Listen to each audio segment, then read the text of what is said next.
మహాభారత యుద్ధంలో పాల్గొన్న 50 లక్షల మందికి ఒక మెతుకు కూడా వృధా కాకుండా, ఎవరికీ అన్నం తక్కువ కాకుండా రోజు ఎలా వంట వండేవారో మీకు తెలుసా?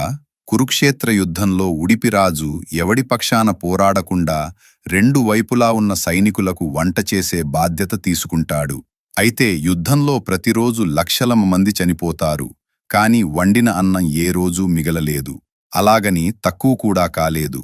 ఇది ఎలా సాధ్యమైందంటే, ఉడిపిరాజు ప్రతి రాత్రి శ్రీకృష్ణుడి గుడారానికి వెళ్లి ఒక గిన్నె నిండా ఉడికించిన వేరుశెనగ గింజలు ఇస్తాడు. కృష్ణుడు ఆ గిన్నెలోంచి ఎన్ని గింజలు తింటే మరుసటి రోజు యుద్ధంలో ఖచ్చితంగా అన్ని వేల మంది సైనికులు చనిపోతారని రాజుకు ముందే అర్థమైపోతుంది. ఉదాహరణకు కృష్ణుడు 10 గింజలు తింటే రేపు 10,000 మంది చనిపోతారని లెక్క. ఆ కృష్ణుడి లెక్కను బట్టే మరుసటి రోజుకి ఖచ్చితమైన వంట చేసేవాడు ఉడిపిరాజు. సృష్టిని నడిపించే ఆ కన్నయ్యకు జరగబోయేది ముందే తెలుసు అనడానికి ఇంతకంటే నిదర్శనం ఏముంటుంది ఫ్రెండ్స్? జై శ్రీకృష్ణ అని కామెంట్ చేయండి.